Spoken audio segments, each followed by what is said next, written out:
Hello everyone, and welcome back to Inside ArtScroll, where the books you read and the people who write them come to life. Today I am privileged to be joined by Reb Moyshe Silk, the translator and annotator of a brand new 3-volume set of Kedushas Levi ala Torah, a groundbreaking work, Reb Moyshe, a work of many, many years. I believe you told me 30 years. 30 years of work with a team. And here we are celebrating a monumental release. So we're very excited about it. First of all, a tremendous mazel tov to you. I'm sure it feels like a burden has been lifted from your shoulders. You've been carrying this for so many years. You had your eye on the ball. You wanted to do this project. You undertook it. And to see ArtScroll Masorah now release this, not even 1 volume at a time, but 3 volumes at once, a monumental set that will enrich so many people is really a remarkable achievement. So first of all, mazel tov. Shkoyach, thank you so much for having me, Rav Yitzchak, and I'm still processing. So when I wake up in a couple of weeks, I'll let you know how I feel. It really is. It's amazing to behold the fact that I believe you were the one who told me that this may be the first complete Sefer Chassidus released by ArtScroll and the Masorah Heritage Foundation, which alone tells you something about the significance of this achievement, and also about the times, what people are looking for, what they want to learn, what they're seeking. Talk about that for a moment and what you've seen from being so involved in this undertaking. I'm sure that Rabbi Zlotowitz and Rabbi Sherman and Rabbi Brander will correct us if I'm wrong, but it is indeed my understanding that this is the first whole Sefer Chassidus that ArtScroll has put out. And I feel that the community, the Olam chalished for titles and works of this nature. There's a demand for it. There's a demand for Chassidus, and there is a demand for the type of Torah and presentation that the Kedushas Levi provides. And we'll talk about this, and I'll unpack it a little bit later, but it's not only a sefer of very lofty and complex thinking that ponders the mysteries of creation, but much more than that. And my views have changed in looking at it over the decades, but much, much more than that. And this is what I've been focusing on over the past year, are the very, very simple messages in virtually every, not every Torah, but virtually every shtickle that the Kedushas Levi writes, of simple avodah, simple emunah, simple kavanah. And there is a predominant amount of the Sefer that guides and uplifts the individual in his or her avodah, simply put. Now, before we get into the Sefer, I would love to hear a little about your own background. First of all, where you grew up, who influenced you, and whether there was a Chassidic element of that influence, especially when you were younger. Yeah. The story begins, my connection with what I call Haimish, begins with birth.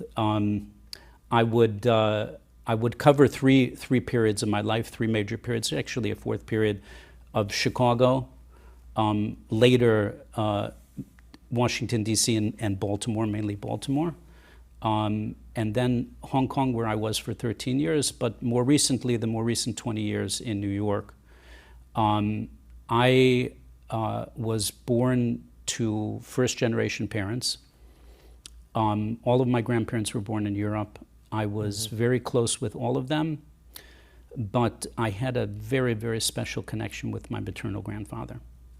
My oldest is named after him. He was a Yid who was very short, very small in stature, but who was an immense giant in my eyes. He was born in the shtetl of Nadverna. I'm aligned with Nadverna Chassidus. My Rebbe is the Nadverna Rebbe in Borough Park, Rav Shlomo Leifer. And my grandfather grew up in the shtetl. He came to Chicago when he was 20 years old. And I'm gifted to have a chronicle of his life because he wrote, when he arrived in America, he wrote a novella that talks about his family's life in the shtetl. And I have that and beautiful pictures and letters from between my grandfather and my great aunt and my Alta Zayda in the Heim. So your formative years were spent primarily in Chicago? Yeah. What was the Chicago of that period like? Jewish life was, as I remember it as a kid, it was very single-dimensional. This is my recollection. It was very single-dimensional. There were not nearly as many shapes, sizes, colors, gradations between black, gray, and white as there are today. And as far as I understood, at least until I was older, we were Jewish. I didn't get the distinctions between European, inter-European issues, European, Sephardic. Everybody was basically Jewish. It was very single-dimensional. What I knew mainly about Yiddishkeit was my, obviously, school, but outside of school... Which was? I attended elementary school, public school, and I also attended Rabbi Hech's, he and his wife, Alav B'Shulam, ran a school in Skokie Valley. And that was for public school students, like a talmid Torah of some sort? Yes. So those were the early years. And you remained in public school till what grade? Basically through my whole education. Through high school? Yes. Wow. I was chalishing to switch when I was a teenager. When we had moved to Miami, I had my eye on I forget the name of the school, what it was called, the Torah Academy, and my best friend went to school there, but our family circumstances did not allow it, financial circumstances, and so I went to public school throughout. So this alone, I must say, is a revelation to me for a public school educated child to have even a modicum of Talmudic background and the ability to ultimately go on to translate and elucidate such a comprehensive work. How do we get from A to B? A couple of different steps. Step number one was drive. It was something that I wanted to do, and just to fill in a little bit more about the background of my grandfather, he was a talmid chacham, serious talmid chacham. And I didn't appreciate it at the time, but when I pieced together everything today and over the years, he lived in a simple house. He did not have many possessions. He definitely didn't have many sfurim. But when I look at his writings, things that he wrote, speeches that he gave, he had clearly off the top of his head Gans Shas Bal Peh, Gans Torah Bal Peh. I can share with you when we get together at my house. And it was a Varimkeit. His father and grandfather were Soifrim in the Shtetl. They were aligned with the Nadverner Rebbe. And that was a constant push and a constant drive of my wanting to stay connected to my grandfather and my great-grandfather. As to the other dimension of your question, which is basically the skills and the hard skills, two parts of that answer. Part number one is that I cannot claim, and I will not claim, being the translator, quote unquote, of this work. I edited every word that's in there, and I was involved in every phase of project management, but I had a team of translators, not one of whom either can claim that they translate the whole of the work, but I had a group of very, very gifted translators who were with me at different phases of the work. But in addition to that, from I would say 18 or 19, I've had a daily chavrusa throughout, and I was going to get on to the next phase, which is Washington and Baltimore. So I was able to kind of open my eyes and horizons a little bit when I attended Georgetown, the School of Foreign Service undergrad. I attended a shul called Kesher Israel, which is at the time where Herman Wouk used to daven. And I had a friend from Mexico, Shlomo Rabinowitz, who was a good friend of mine, and we started to learn together. But it was really when I got to Baltimore that I started to learn in earnest to pick up a little bit of lost time, or a lot of lost time. And I'm very pleased to say that from 1983, which is when I arrived in Baltimore, until today, of the chavrusas that I had in Baltimore, I'm still learning on a regular basis with one of them, Avram Steinberg. Oh, wow. And he's a Ner Yisrael boy. His father was one of the earliest talmidim of the Brisker Ruv. And we've covered a lot of ground over the years.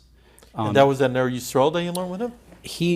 I was in law school at the time. Rav Avram was in Koilel at Ner Yisrael, and I learned with him as a part of one of the city programs that Ner Yisrael had. So you never formally learned in any of the Moistis in Baltimore? No. So that's even more mind-boggling. How I guess you became self-educated. You could That's what say it sounds that. like. You could say You were that. talking about your drive. Yeah. You know, what I've learned is we've interviewed quite a few people in this chair, and everyone has their story, and you hear they grew up here, they learned in this elementary school, this Mesifta, they went to that base medrash. It usually follows a certain formula. Yours is really an anomaly in that sense. I would say that every aspect of my life is like that. Oh, okay. I call myself special. Other people call me odd, but that's the Rheinam. Right. So I went from Baltimore to Hong Kong. I was there for 13 years. You were already married at the time? I was married. Two of our oldest children were born there. And I continued the daily shiur there, mainly with the Bachurim that worked in various of the moistis in Hong Kong. And it was in Hong Kong that I actually started this project. I'll tell you a little bit more about the learning in New York since I returned to fill out that whole picture. But maybe it's appropriate to talk a little bit about how the project got started, unless you'd like me to. I want to first touch on the Hong Kong component. Yeah. And I would be remiss at this point if I didn't mention many people watching this may recognize your name. You held a very prominent position in government, in the federal government. I don't know if I'm mistaken in saying that you may have been the highest, holding the highest position or something of that sort for any Chassidic person or something of that sort, right? To my knowledge, and again, in addition to Rabbi Brander and others who will correct me, but if there is somebody out there that knows, they could correct me, but to my knowledge, I was the first Chassidic Yid or Haredish Yid who was nominated by the president and confirmed by the Senate for a confirmed position. And that position was? I had the great honor to serve under President Trump as the Assistant Secretary for International Markets, which is one of the largest briefs, certainly internationally, that Treasury has. I was one of the most senior ranking international financial diplomats of our country. And is that a position that changes from administration to administration? It is a politically appointed position. Okay. Typically, it is politically appointed. During transition periods, career officials within Treasury will take the position on an interim basis, but it is reserved for political appointees. And you held that for the duration of President Trump's term? I entered Treasury in October of 2017. And I assumed this position on an interim basis, the Assistant Secretary position, in 2019, and I held it for 2 years. What was your qualification at the time for this position, and what exactly, to us laymen who don't really know what the Undersecretary does, what exactly was involved? The portfolio of the Assistant Secretary for International Markets covers, I would divide it into 4 or 5 main areas. One large area is trade, as finance is related. One large area is infrastructure finance, which includes development finance and export credit financing, which are covered by 2 of our federal agencies, the Development Finance Corporation and the U.S. Exim Bank. It covers fintech and financial regulation as it impacts on foreign financial institutions coming into America and our financial institutions abroad. And then in addition, although it was not in my portfolio to begin with, in March of 2020, I got a very, very big present on my desk, which was the instructions to set up effectively from scratch a $76 billion, which later turned into a $94 billion financial institution that implemented financial support for the airlines under the CARES Act. So through that work, we saved 700,000 jobs, and we kept the airlines flying during COVID. And it was the most pressured time in my career. It was certainly the most fulfilling thing that I've done in my work. Did you receive personal accolades for what you accomplished? I received the highest civilian award given by the Treasury Department, which is the Alexander Hamilton Award for Excellence, for all of the work that I did. And to get back to the question of what my qualifications were, I would like to think of my youthful energy and my good looks as factoring in, but the reality is that the administration recognized at the very beginning of the term and even during the campaign that China and infrastructure were going to factor very heavily into the agenda of the administration, and indeed they did. And I had practiced law for 30 years with very large firms. My last position was senior partner, which I held for 20 years, of one of the largest global elite law practices called Allen & Overy. The reason why I was in Hong Kong was because of my China expertise. And within the law, the sector and the types of product that I focused on related to some shape or form of energy or infrastructure growth. I did financings, I helped sponsors develop projects, I helped companies and funds buy or sell energy or infrastructure projects. So I was basically tapped to come into the administration to lend my expertise in those two areas, and indeed we put some very, very serious points on the board. And I was one of the senior negotiators in the China trade negotiations, and drafted the first agreement that we put on the table that later developed into the Phase 1 trade agreement that still governs our trade relations with China. And on the infrastructure finance side, I developed a program that the United States used throughout the world, but mainly in Latin America and Asia, to help our partners grow through investing in energy and infrastructure using mainly private capital. And my transactional skills that I had developed over 30 years were the reason why the Secretary chose me to develop and design the CARES Act programming for the airlines. Now, most of what you just discussed about your job and its nature is way beyond my pay grade, and I'm sure most of our viewers.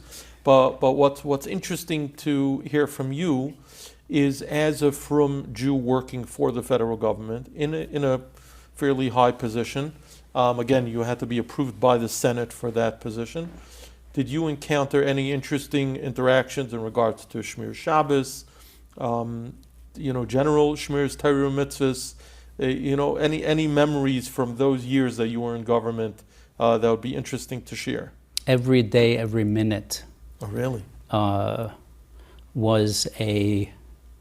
Was a challenge, and it was an opportunity. My office was in the main Treasury building. I feel that I had the most beautiful office in the building. Please don't tell the Secretary I said that. I had a palatial office with vaulted ceilings that overlooked the east wing of the White House. It was mamish, a stone's throw away, and there were only two things standing between my proving that. Number one, the windows wouldn't open for security reasons, and number two, the snipers on top of the White House were in plain vision. So I never tried it, but that's how close I was. When Bibi came to sign the Abraham Accords, I saw him and Sarah walk out of the East Wing with their security detail after the signing to get into their cars. I was on the White House premises for the signing, but I went into the building, which main Treasury is on the White House campus. divided by the East Gate. I went into the building every day, dressed as you see me. I wear my uniform wherever I go. It's called a black suit, it's called a white shirt, and it's called a tie. I don't have my hat on right now as we speak. We're a little bit comfy in this interview, but I wore my hat in and out of the building every day. I was in the White House many times a week, if not daily, and I wore the same uniform into the White House. More or less, I don't know if you would agree with this statement, but I demonstrably look a little bit Jewish, if you know what I mean. And whether it was the legion of Secret Service that looked after the building, getting into the building, walking around in the building, who were the security detail for the secretary, who were right on our floor, the secretaries, the admin, the janitors, or other officials of my rank or above, I felt the pressure of the world on my shoulders because I knew that people were looking at me. I knew that people were listening to me. Sitting in the Situation Room, discussing a matter of high importance to national security. All eyes are on you. And I felt that my every move, my every action, my every word was the difference between a Kiddush Hashem and a Chilul Hashem. And Baruch Hashem, I think that we scored many, many points on the board. I remember distinctly walking over to the White House for a meeting with a number of members of my team. Vice President Pence was walking out, and I got a very vadam agris from the Vice President. He didn't know me by name, but he recognized that I was a religious individual. I think he had heard about me, and it was all eyes were on me. But on the flip side, I bring away many, many lovely and warm experiences from the job because I feel that I was able to use a lot of learning, a lot of wisdom, a lot of our sources, a lot of our approach, and more than a couple of good humorous jokes to help lighten things up, to help move things along. I had many instances with the secretary himself that I reflect on that were great stories. My wife descends from a very distinguished lineage, many Chushiva Rebbes, and we always wanted to make a difference. So for every Yontif, I would bring things down from New York. I commuted every week. I went home to Borough Park in Shabbos, every Shabbos, and Rosh Hashanah Yom Kippur, my wife would bake lekach. So I would bring 20, 30 honey cakes down. I would send over to Jared and Ivanka and other people in the White House that were Jewish and friends of ours. And every year I would bring the secretary a honey cake. One year... Who was the secretary at the time? Secretary Stephen Mnuchin for the whole administration, Okay. who himself, I believe, is an einikel of the Kedushas Levi. I believe. Is that right? Yeah, based on as much research as we could do. And is that something you discovered, or is that something he told you? I heard about it. I don't think he knows who the Kedushas Levi is or the significance of it, but I have a very close friend, Moshe Rubin, who is a scholar in his own right of Mechaber Svurim and a very solid genealogist who has looked into the matter. We've not gotten completely to the bottom of it. This is our view. So I was preparing to hand over the honey cake to him in this particular year in a meeting that we had with him in his small conference room. We had a meeting scheduled for one of the regional deputates to give a report on an issue that I had been tasked to conduct. So we had a deputy assistant secretary and his chief economist there for the report. The undersecretary, my boss, David Malpass, who went on to become the president of the World Bank, was sitting next to me. Smallish room, a rather large table, antique furniture, and other implements that were owned and used by Andrew Johnson. We get in the room, we're waiting for the secretary. The secretary comes in. It's very formal. We had to place our electronics outside of the room for security reasons. There was an issue. Somebody brought their phone in, a little bit of a pause. We finally all waited for the secretary to sit down. We sat down, and we're ready to roll, all eyes on the secretary, waiting for him to look up and give us the nod. As soon as he looked up, I said, Mr. Secretary, if I may, I've got one item, if I could, very important item that I'd like to table before we get started with the agenda. And he looks at me, the Undersecretary looks at me. And I took this beautifully wrapped honey cake, and I said, my wife has instructed me to give this to you. And I pushed it over to the table. Everybody cracked up. The Undersecretary kicked me under the table because I shouldn't have done it for the 10th time again. And this economist who was schwitzing away, twice every year probably gets called in the secretary, starts to give his report. You could tell when the secretary was engaged and not engaged, was listening and not listening, and he clearly was not listening because he was fixated on this honey cake on the table. About 2 minutes in, everybody giving me the look, the secretary says, I'm really sorry, but I have to tuck into this cake. I think I'm going to use one of Andrew Johnson's knives, which is over 100 years old, sitting on the side table. He keeps going. Another 2 minutes go by. He's clearly not listening. He says, gentlemen, I have to go get a knife. He walks into his office, comes back with a knife, starts cutting up the cake, and we enjoyed a little bit of honey cake. And you didn't have to pay the price for your lack of keeping to the etiquette or whatever it might be. I was and am always very comfortable to bend just a little bit. One always needs to know what the limits are. Right. But I feel very strongly that it's interactions like that that have really, truly lent to any successes that I've achieved in my career throughout. Whether it's with foreign officials, domestic officials, other counterparts within the government, lawyers across the table, the personal touch, the Warmkeit is what I think has helped in the success. Fascinating. Now, before we get to the Sefer, now you left the federal government with President Trump's departure from the White House. Yes. What have you been doing since then professionally? I needed a good couple of months to unwind. Detox. Yeah. And my mission after finishing up at Treasury was to complete 7 book projects. And this is one of them. I put one out over a year ago on infrastructure finance. We've got 3 or 4 more goodies that are coming the ArtScroll way. Another translation of a sefer, the Nadverna sefer, the Maimar Mordcha. And I've got 2 different projects that relate to the Rebbe Mordcha himself, stories and lore, and one other project about the policy work that I did. I'd originally wanted to focus and make sure that we got these projects out the door.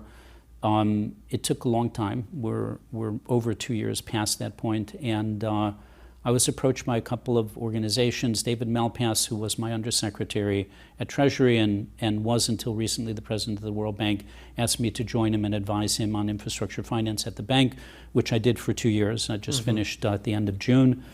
I've been helping an infrastructure fund based in Israel with one of its portfolio companies here in the States, and most recently I've taken up a position with a very pioneering asset management platform called Hudson Sustainable, which works in transitional energy and sustainable infrastructure.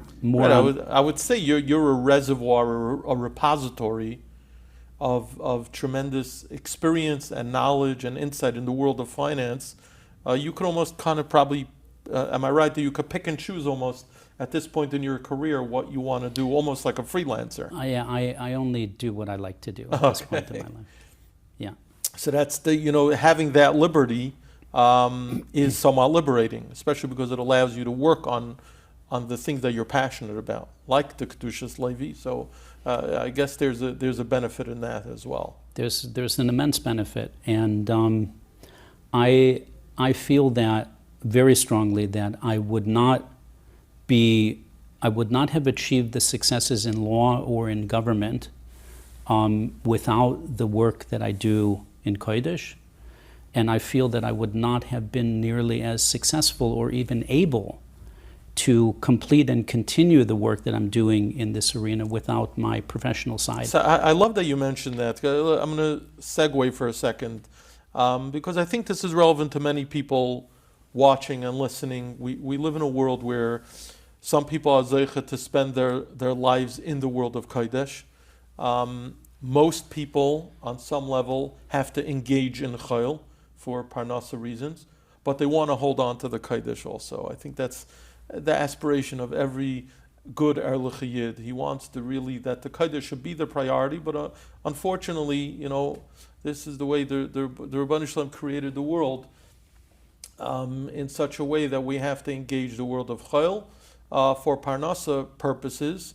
And I think you're a great person to provide insight and chizik in how to balance the two. Yeah, so the Kedushas Israel asked me to speak about this at the last convention, and as have many organizations.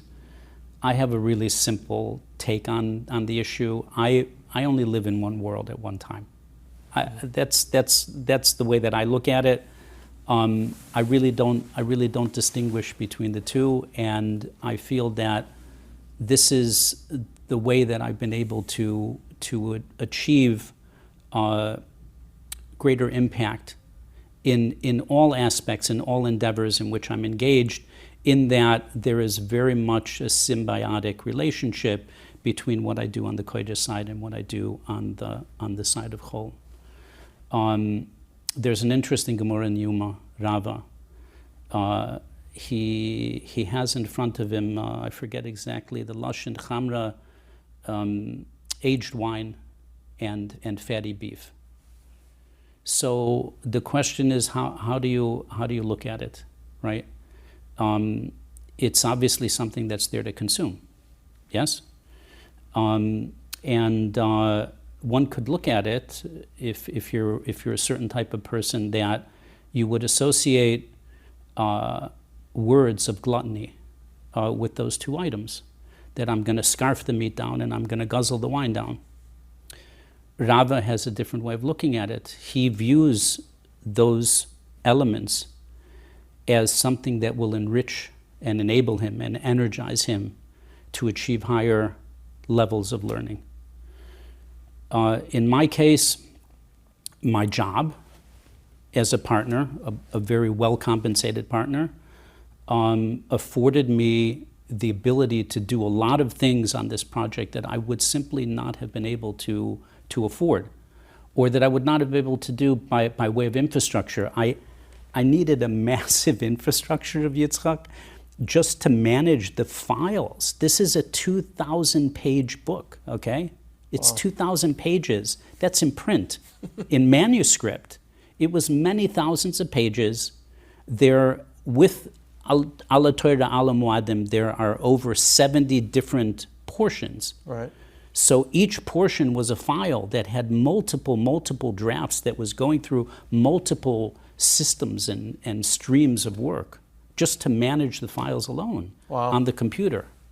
I had secretaries, the support of my law firm. So it was taking what was apparently chol and using it to energize and to elevate it, right? And at the same time, I felt financially rewarded in my job.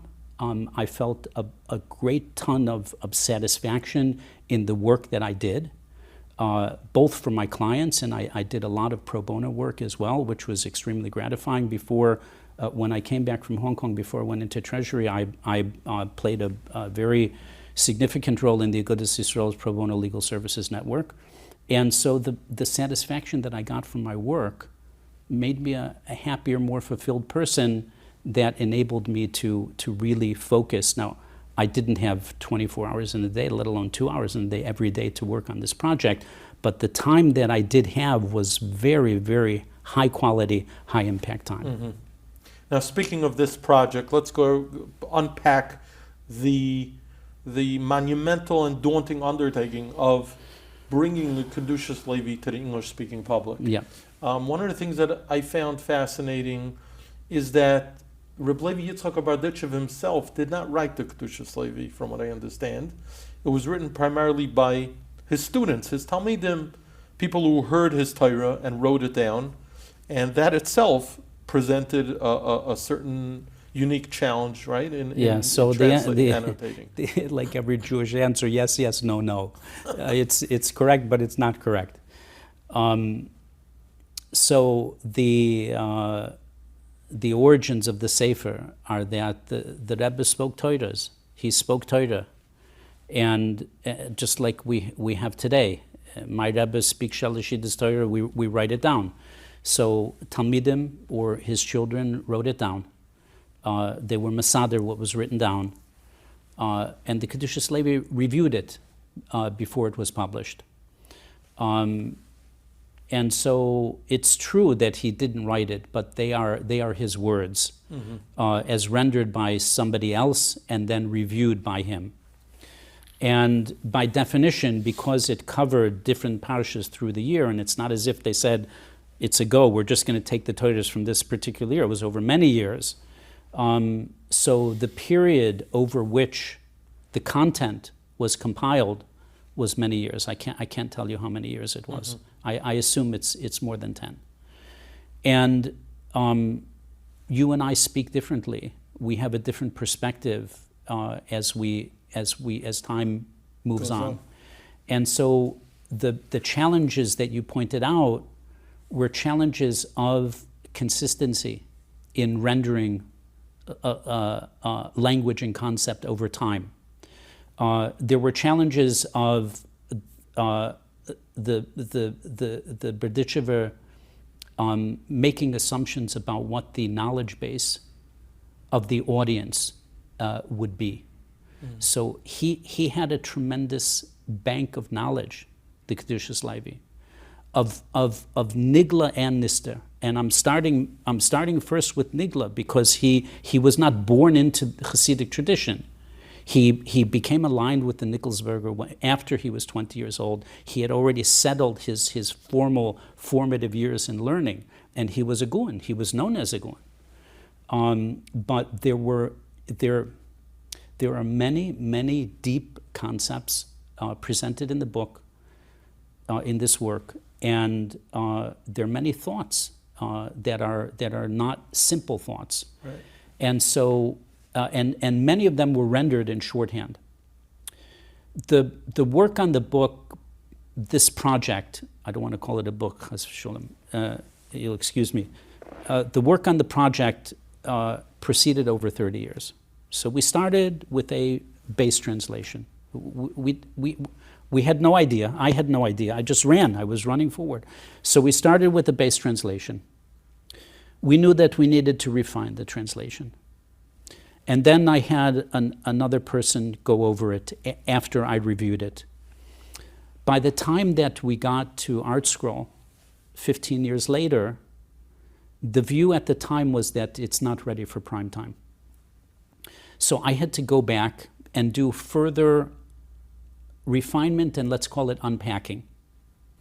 Until, Baruch Hashem, it was probably about 3 years ago, through a very close friend, Howard Friedman, who's on the board, came with me. We spoke with Rabbi Zlotowitz and Rabbi Sherman, and they reviewed it another time, the more revised version, and they said, this is ready for prime time. To get to your point, though, on the challenges, once we got into working on a very refined product, the team at ArtScroll came to a firm view that there were many convoluted, challenging concepts that needed to be unpacked. And Rabbi Brander, whose fingerprints are all over, all over this book, right? He was very adamant that the work, the product, needed to read like a shiur. Mm-hmm. Every concept needed to be unpacked, which meant that we needed to elucidate within the plain words of the Kedushas Levi, and where necessary, where we hit a concept, we actually would unpack that in our own way, like an elaboration. Yes, so that the product would result in a person who is completely uninitiated being able to pick up this volume and read through it. Now, it was, I would say to you, that degree of difficulty just on achieving that, and Rabbi Brander was very adamant, and he was right, and we have him to thank for the content on this particular point, the development of this content. But in addition to that, we hit a number of major roadblocks. I'm talking about traveling 110 miles an hour on the Autobahn and hitting a concrete wall in layout and design. Mm-hmm. Because Rabbi Brander was very insistent that the way that we presented, because we had original word translation, we had elucidation, then we had further unpacking, that it be easy on the reader's eye. Right. I think we could really show the viewers, and people are going to go out and buy it. And this is really where we see Rabbi Brander's genius. So much of what we benefit from ArtScroll volumes is thanks to Rabbi Brander's ga'inus in his field. He's the master of his craft. So over here we get to extol his virtues, which we don't do enough. But over here what I liked very much is this. Here's the text of the Kedushas Levi. As you mentioned, here's an introduction, like an introductory sentence. The text of the Kedushas Levi followed by the translation with the elucidation, where the words of the Kedushas Levi are bolder. In bold. Yes. And then in lighter font, you have that what you would call your elucidation. Yeah. Right? So a couple of very, very interesting elements, just design elements and also content elements. First of all, the old story, I'm sorry I wrote you such a long letter, I didn't have enough time to write a short one. We took every shtickle entry, every entry, and we synthesized and crystallized the main message, and we used that as the title of every piece. This is our work. Right. But then in addition to that, underneath the title, the framing title, we have a framing sentence which encapsulates in a single sentence the main thrust of what that thought is about, right? But then after that, what Rabbi Brander's wizardry produced is different fonts that are distinguishable, but that mesh together when you look at them. And so I can't begin to say enough how utterly pleased we are, ecstatic with just the design element of That's why, besides for the scholarly component of the content, the presentation, that we'll call it the aesthetics, is just off the charts. This is credit to Reb Shia, to Rabbi Brander. I would mention also, once we're mentioning, the beautiful cover design by our own Reb Eli Krohn, who never seems to miss a beat. And of course, the visionary nature of what Rabbi Zlotowitz and Rabbi Sherman and Rabbi Brander do as a team to be able to, with foresight, to see what project will resonate with the masses, what people will connect to, and so on and so forth, and how to do it. It's just another feather in their cap. That's what I would say this latest project is. It's interesting what you mentioned before about the Nigla and the Nistar. You know, the revealed Torah, we'll call it, and the hidden Torah, which people usually associate with Kabbalah. These are inyanim that are beyond most people's comprehension. How did you decide which of those topics to kind of elucidate? And then there are times when you'll mention, this is beyond the scope of this elucidation, and you decide to kind of gloss over it. So there are two levels of that question. The first level is a very basic one. There were staff here, mumches, and it was mainly Rebbe Lindinsky, who I'm immensely thankful to, Rebbe Brandon, Rebbe Sherman, who took the final view about what they felt was appropriate to keep in and what was appropriate to take out. There are not that many passages that were excised. Mm-hmm. In fact, there are a couple of the Sforim that didn't have anything excised. Where there was a decision to excise content, the Hebrew remains. Lashon Kodesh is there. And it could be that it's a sentence. or two sentences. In other instances, there might be the better part of one thought that is not in there because it is clearly a very deep nature of Kabbalah that deals with Brias Olam Zachen. It deals with more mysteries of the world. I would say that 80%, 90%, there are so many concepts in here that I personally would not categorize as Kabbalah per se, as we know it, of the type of learning that we shouldn't be engaged in unless we're eminently qualified, but rather is more what the present world refers to as general Hasidus. But that gets then to the second aspect of the question, which is how did we know what to elucidate and what not? So there's a standard in law, which is a very simple one. You know it when you see it. And if our standard was very simply Rabbi Brander's basic test. It has to read from top to bottom integrally, like one thought, one concept, one shir. And if we felt that an uninitiated reader would not follow, we would add a word, we would add a couple of words, we would add a phrase. And if it required more than that, then we have our explanations that are set off in English in between the translation. Amazing. It's amazing. I was just looking in Parshas Ki Seitzei it is. I mentioned to you where Levi Yitzchak breaks down the pasuk of Ki Karei Kan Tzipor, and every component of the pasuk he explains allegorically, and the way it presented in the Sefer, it reads so smoothly without that, kind of deliberate approach. It would be very hard to present it in this fashion. I have to tell you in that regard that I've been looking at this work for over 30 years in the English. And there were times when I was editing that I was just feeling like I was banging my head up against the wall. It was just so hard. And I had one perspective about certain parts of the work.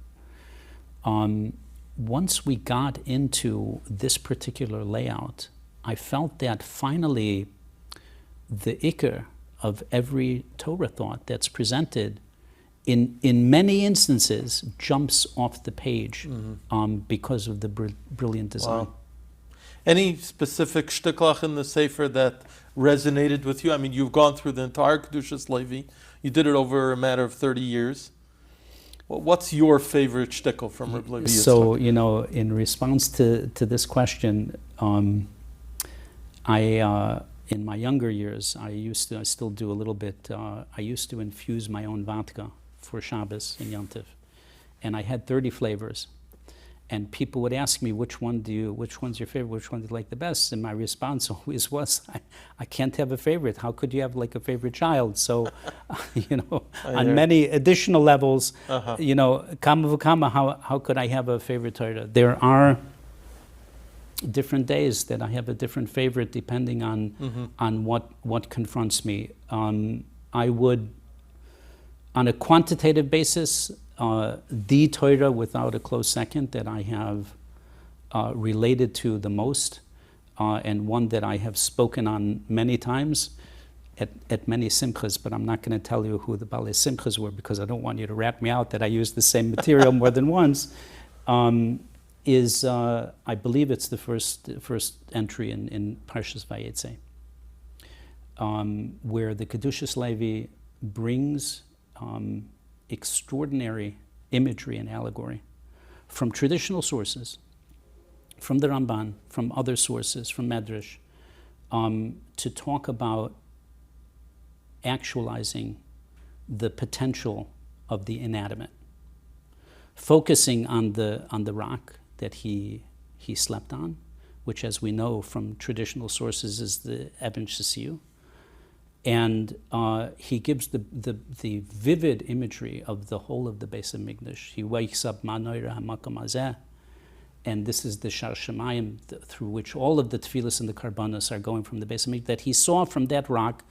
And the thought is about Klal Yisrael actualizing its potential, but to me, and I've used this in many practical contexts, it speaks to me that the thought has a ton to teach each of us on how we could most greatly actualize our own potential.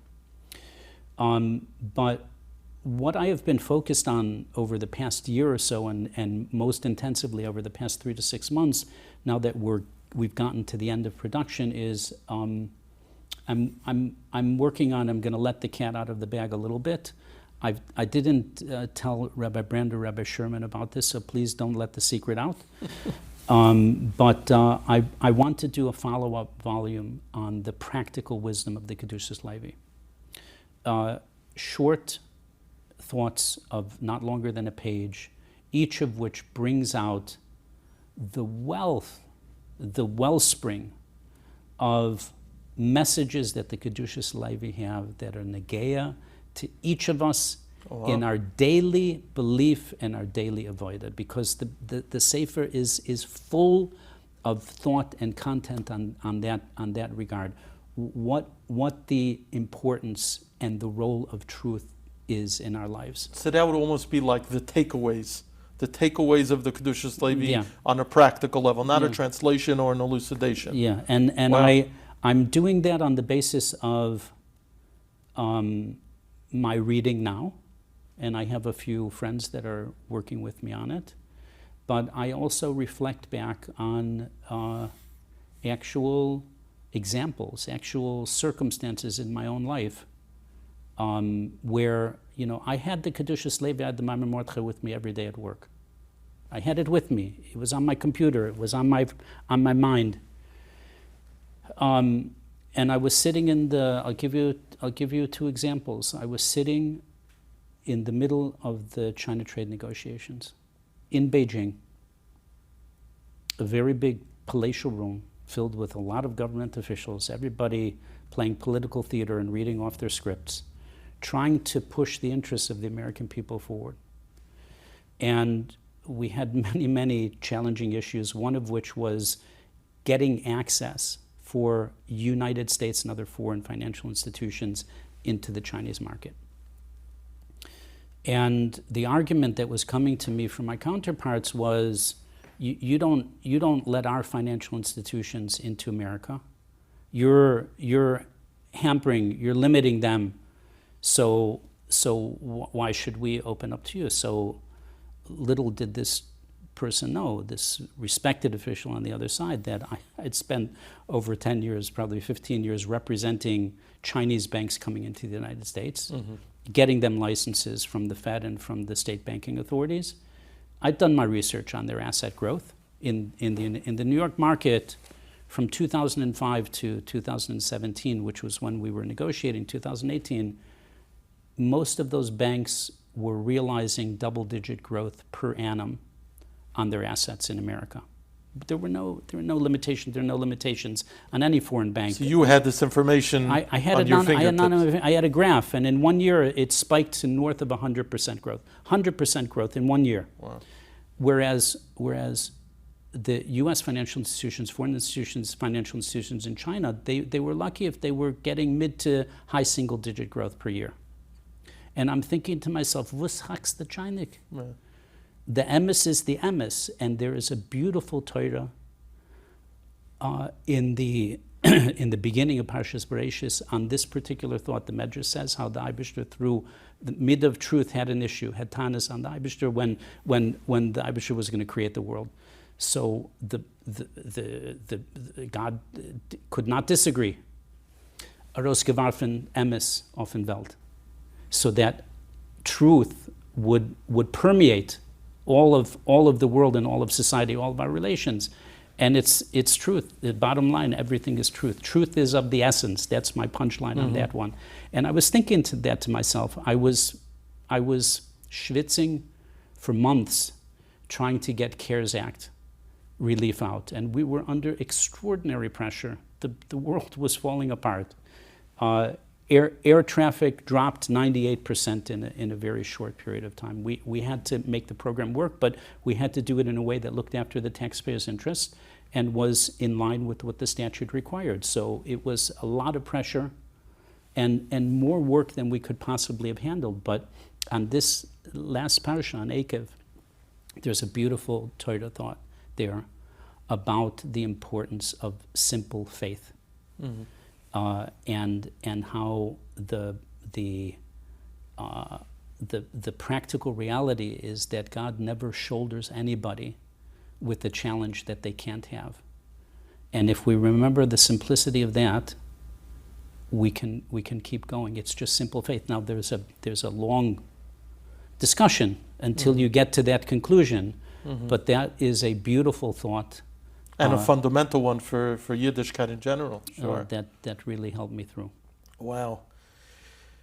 We've discussed so much. I'm in awe of what you've accomplished, both professionally and perhaps even more so with this Sefer, which Hashem will inspire so many people and open up the doors of Kedushas Levi to many people who would have found it daunting to open it up. Maybe they wouldn't be comfortable with the original Hebrew, or we spoke about the esoteric components of it would be beyond them, and here it is presented on a silver platter for them. So this is really exciting. Any final thoughts that you would want to share with the people who are listening, who are watching, as pertains to your own personal message or to the Sefer itself?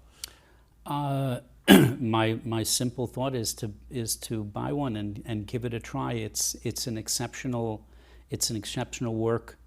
A lot of energy and effort went into it to produce the product that we have, that we discussed. Many stages of work.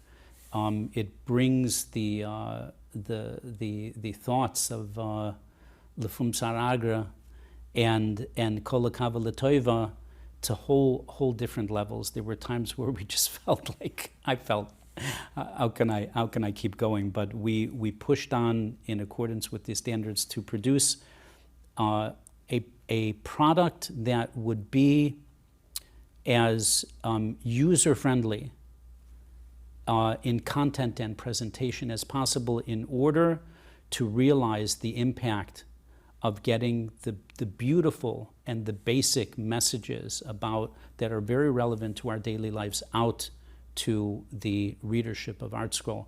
We, in addition to the other elements that we spoke about of how we presented and the presentation, there's a 50-page index at the end, subject and source index, that anybody that's using this volume will find of immense I should help. mention also something that I particularly have been enjoying is the sections interspersed based on where it falls out on the Seder of Kriyas HaTorah are the sections on Yomim Tovim. I saw there's a very large section on Rosh Hashanah. Yes. Just recently, Tu B'Av, a section on Tu B'Av. Yeah. And very, very enlightening. So I think people are really going to enjoy that as well. Yeah, we realized that we could not do the whole of the Kedushas Levi, but we took Ala Torah and Ala Moadim. Right. And as you said, we put in the sections on Yomim Tovim in the appropriate places, not limited to the major festivals, also minor festivals as well. There are, I think, 2 points that I wanted to come back to. I don't know if this is the right time. Yeah, so first of all, we ran through Chicago, we ran through Baltimore, a little bit on Hong Kong. We didn't focus on New York from 2005 and onwards. So I relocated back to the States in 2005, to New York. Since 2007, my wife and I have been living in Borough Park, where she grew up, and it's been I have been in daily contact with my Rebbe, the Nadverner Rebbe, Rav Shlomo Leifer, for well over 20 years.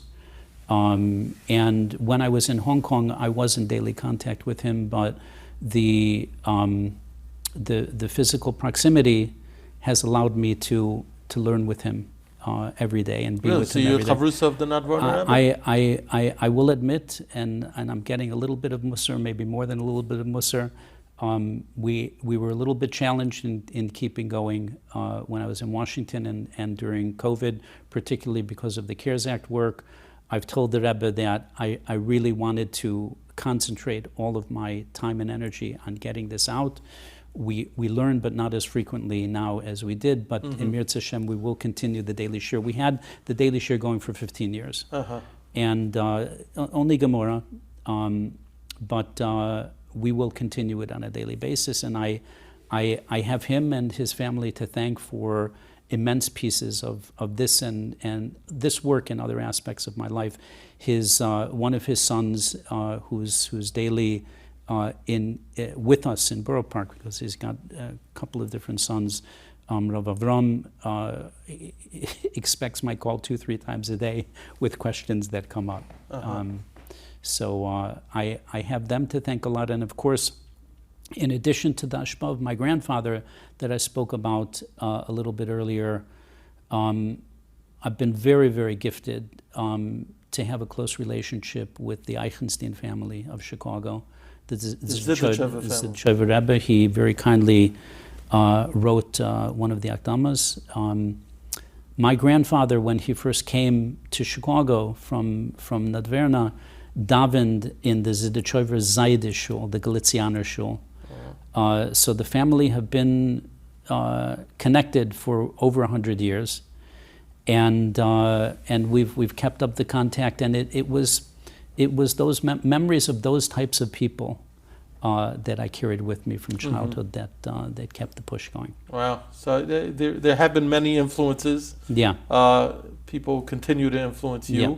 And we're the beneficiaries of that. Yeah, so Hashem. And I wanted to. We didn't. We spent a lot of time talking about the project itself, the Kedushas Levi, the Sefer, but we didn't talk about the Kedushas Levi, the person.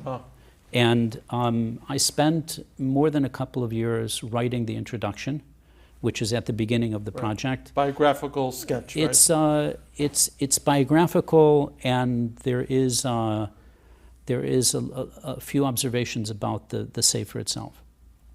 And I feel that piece of the project is very instructive and helpful to the readers, because it gives a very, very clear picture of what the Kedushas Levi was all about. And I think that people will see that there's a very stark contrast between the Berditchever, the Kedushas Levi that they know from the lore and the stories around him. Nice stories of Yisrael, and he is the person that's constantly defending to extremes in such elegant, simple, impactful ways. They will see a stark contrast between that and the Kedushas Levi, the talmid chacham.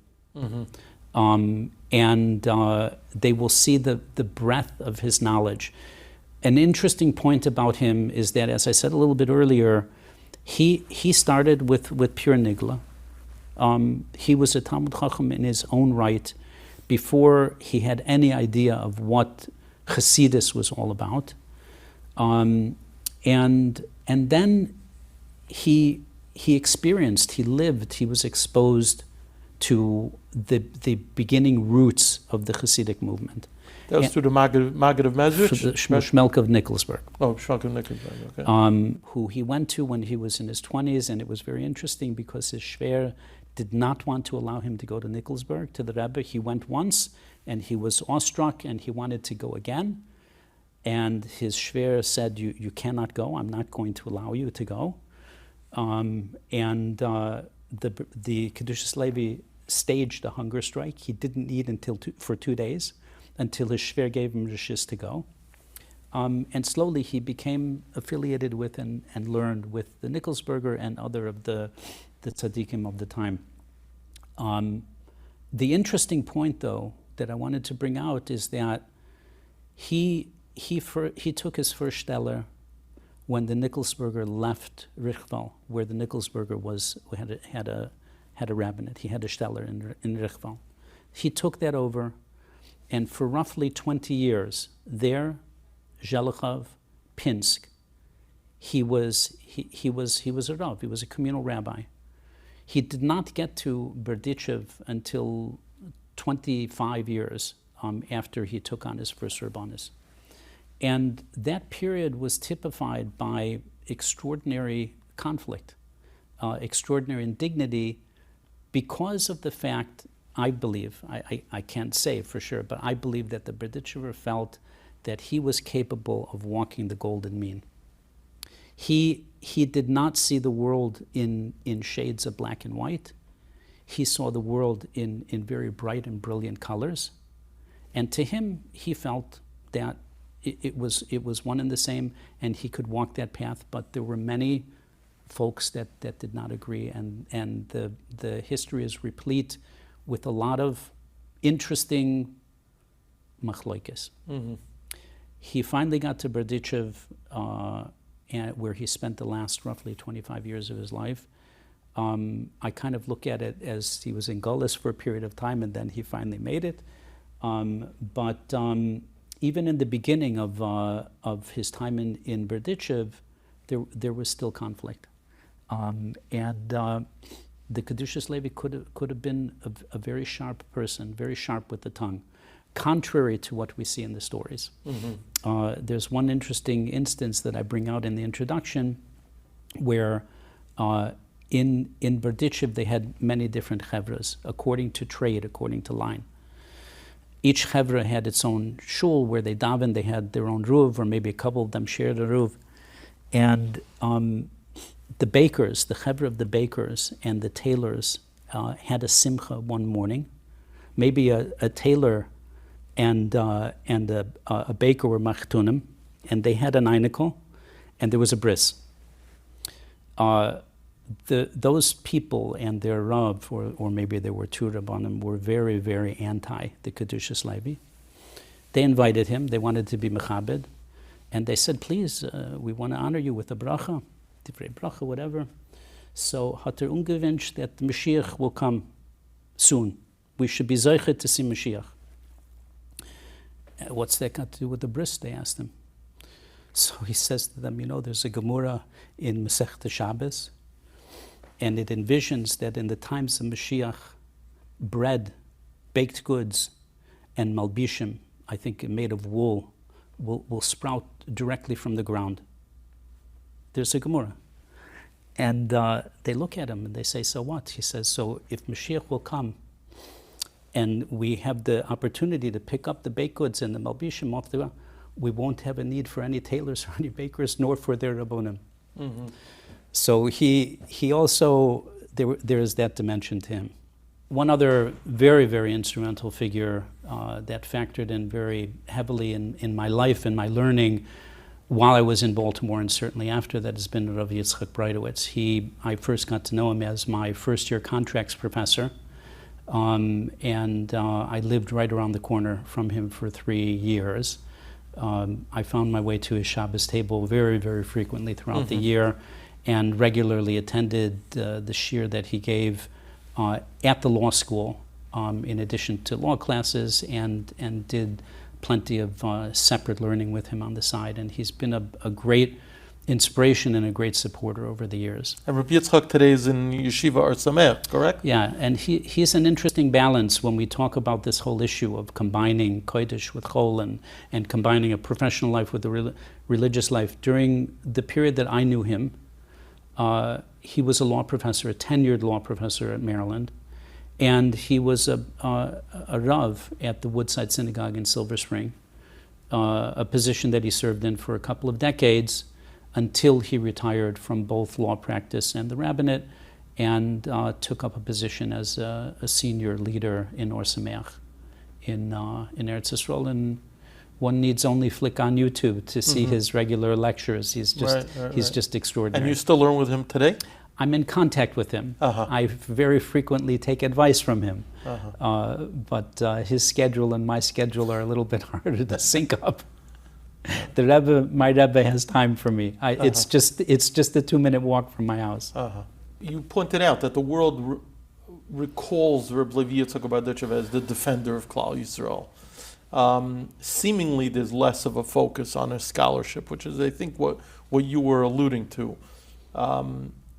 which I think comes across. People read the Kedushas Levi, you see the breadth of his knowledge both in Nigla and Istar. Look at the index. And yeah, look at the index. So that alone will be enlightening to people who learn the Sefer, especially those who are doing so for the first time. And think that's I mean, fascinating. I brought the story out, and I make this point in the hope that if people are very attracted to the Kedushas Levi from the lore and the stories, which Right. they should be, they must be, right? They will see a whole completely other dimension of scholarship Right. and of direction on basic, simple, daily avoida, perspective on life that is not abundantly apparent in the stories, and that's a very good reason to spend 5 minutes, 10 minutes, an hour, 3 months looking through this. There's no question about it. People are going to be blown away by what you've done. It's Hashem. 3 volumes. It's a beautiful set. People should go out. They should buy one for themselves and another one to gift to someone else. Hashem, Or 2 or 3. or a few. Kishem shesiyamta sefer zu. Amen. You should be zeicha to be Messiah. Amen. Svarim acherim. Amen. Hashem. Amen. Continue to share from your wellsprings of your knowledge and your passion and your appreciation for all different types of Torahs. And we look forward to continuing to benefit from all your wonderful work. Shkoyach to you and shkoyach to the whole team at ArtScroll. And shkoyach, I'm very, very remiss in not giving a shkoyach to my team. We're grateful to them. Extraordinary translators. Reb Lazer Danziger did the original draft. Reb Moyshe Wisniewski did decades, literally 30 years of refinement. Wow. Rav Shalom Weinberg was very, very instrumentally helpful at the very end, and I had a legion of proofreaders led by a very gifted and talented woman, Yocheved Leah Perkal, and a young fellow that's joined the team recently, Ben Lichman. The extraordinary help, and I can't express my thanks enough to them. So I echo that. We thank that extraordinary team for their crucial contributions to this project. And again, thank you, Reb Moyshe. I wish you and your Rebbetzin continued Hatzlach in all you do. Thanks for coming out for this conversation.